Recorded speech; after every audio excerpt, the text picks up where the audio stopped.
everybody, Tim here from the Whiskey Geeks with another neck pour sessions video for you. Today, what we're going to try is this hopefully amazing, I haven't tried it yet obviously, Càirdeas release from Laphroaig. This is the port and wine cask. I picked this up about a month ago. Shout outs to Ron, you know who you are. Let me know, we found out on the Whiskey Reddit that the LCBO was releasing these online only. He told me the day of, I was able to snag a bottle. They sold out in like 2 hours. I really dropped the ball and should have bought more than just this one, but I did just buy this one, so we're going to give this a shot. Laphroaig is an Islay whiskey. For those that don't know, obviously probably already do. If you've landed on this page, you're whiskey people, but if not, great distillery on Islay. I was able to visit there in 2017, which is the first time I had a Càirdeas release from theirs. It was a full cask strength, extremely peated version, which was really incredible. I really enjoyed it. So this one should be a little bit smoother. Obviously it's still going to be peaty because it's Laphroaig, but what we're going to do is we're going to crack this. We're going to let it breathe for, sorry about that, the lid. We're going to let it breathe for a little bit, and then I will be back and we are going to taste this. So this comes through at a full 52% ABV, and again, finished in port and wine casks. So it says a marriage of sweetness and smoky peat flavor. So really excited to give this a shot. It's actually, I'm filming this on International Whiskey Day. You're watching this after it, but hey, happy International Whiskey Day to folks. So this is what I decided to try out for today and enjoy a dram. So you're gonna see me open this and pour it, and then I'll be back in about 10 minutes or so, and we will do the first smell and sip and see what we think. All right, see you soon.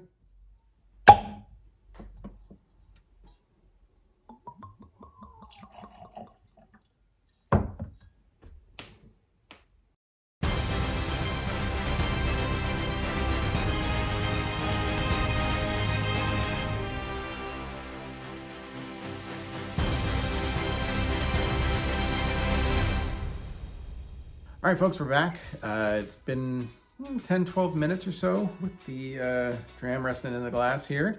Really nice color on it. The port and wine casks, it's a nice little nice dark color on that. So let's give this a smell and give this a try. I'm super excited. So here we go. It's definitely peaty. Obviously, we knew that was going to be the case. Laphroaig. You're not going to get a Laphroaig that's not peaty. So there's definitely a lot of peat on that, but there is a sweetness too on the nose. Kind of like red berries, cherries, that kind of thing that I was getting on that first smell. It's like a really sweet peat. If you've had the, really, it reminds me of the Bunnahabhain, Toichanaga, that kind of sweet peat. That's another peated one that I really like that we've been having. I've been having a lot recently, so this really reminded me of that. But yeah, some nice underlying fruit notes. It's soft. You can really kind of get in there and smell it, which is really nice. A lot of the time with a lot of the peated stuff, it's hard to really just dive in and really kind of go for a big long smell. But this is I'm impressed. I'm impressed with this nose. But hey, Solange, as they say, cheers. Let's give it a taste. Let's see how we do.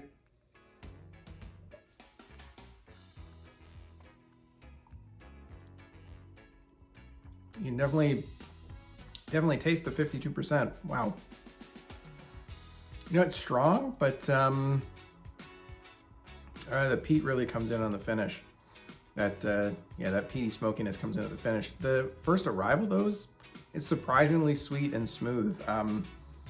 It's definitely 52%. Like I said, you can definitely tell that it's a stronger whiskey, but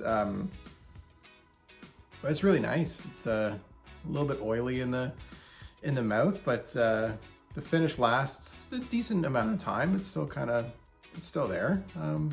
Yeah, another little sip.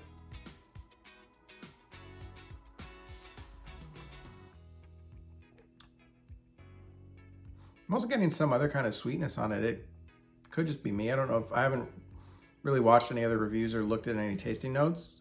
So we just like to do these videos just as like a quick hit initial thoughts. And then we'll probably pair this with a comic book and do kind of a more in-depth thing once Alex can get a taste of this as well. But yeah, there is a sweetness to it as well. Now I normally don't. I'm normally not a water in whiskey person, but when they're 50%, I sometimes will. So I did grab a little bit of water in this. Probably can't see it. It's a little mini Glencairn from Laphroaig that we picked up. This was what you got on the tour. When you did the tour of the distillery, you got that as a little take home. So, you know, sometimes the adding a bit of water will open things up a bit on the nose and on the taste. Hopefully it doesn't kill it. Kind of did. Kind of killed the nose. Sometimes it really adds something and adds to the nose and gives you something extra, but not gonna lie, that kind of went the other way. It kind of killed the nose for me, but maybe it improved on the taste. You can probably hear my daughter crying in the background. She's upset that the water killed the nose on this. That's what that is. But yeah, it didn't do a whole lot to the taste either, to be honest with you. It did okay. Like it held up okay. It didn't completely crush it like sometimes water would do if you had something in like 44% kind of thing. You put water on that, I find that the flavor really dies off. So it can hold the water. It just, I don't really think it improved on it per se. Yeah, I'm really upset about what it does to the nose. If you really like a strong nose profile, don't put water on this. I'll say that. Overall though, this is really pleasant. It's been a while since I've had a Laphroaig. It'd be fun to kind of put this up against a quarter cask or the 10-year-old and see how it held up. But no, this is a really nice dram. So there you go. If you can get your hands on it, I think I paid about $100, $115 with the LCBO for this. I'm happy with it. I think it's a good price point for it. I think like $135, $140 would have been a little bit disappointed having to pay that much, but in that $100 range for kind of an exclusive bottling, you know, one of their special edition ones, it's not a bad price point. So Càirdeas, what would I put this? Out of 10, 7? Put a 7 out of 10. You know, it's good, maybe 6.5 to be honest with you. It's nice, it's really nice. But it didn't wow me as much initially. Again, this is just a neck pour. I'm sure this is gonna get better as I get into it. But you know, I'll stick with 7. 7 out of 10 on the Càirdeas. So cheers folks, thanks for checking out another neck pour session. Come back next week, we'll have a full pairing with whiskey and a comic book. Make sure that you are subscribing. Hit the subscribe button, please. Follow us on Instagram at The Whisky Geeks. Go to our website, thewhiskygeeks.com. If you would like, you may have noticed we've got these Whisky Geeks Glencairns. If you want one, reach out to us and we can ship you one for not a lot of money. And we'll have other stuff in a web store soon if it's not already up. Probably not though. So check back soon. And you can email us to thewhiskygeeks@gmail.com and let us know. Have you tried the Càirdeas? Put it in the comments. Let us know. Have you tried this Càirdeas? Do you like it? What do you think of our assessment of it or my assessment of it? And there we go. Thanks, folks. Have a great week. And as always, Scotch and stories, they're made for each other. Cheers.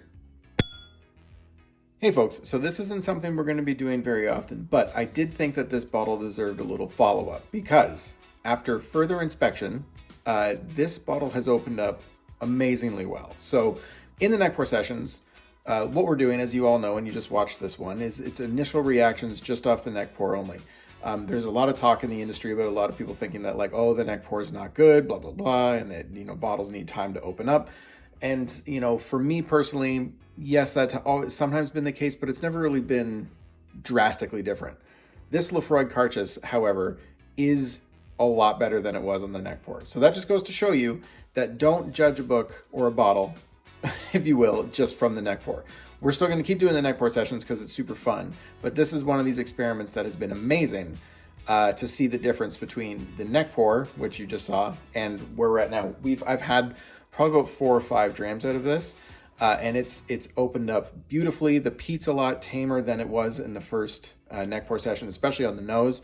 You get a lot more of the fruits on it, so I felt that it was worthwhile to do a little follow-up on this and add this little bit at the end.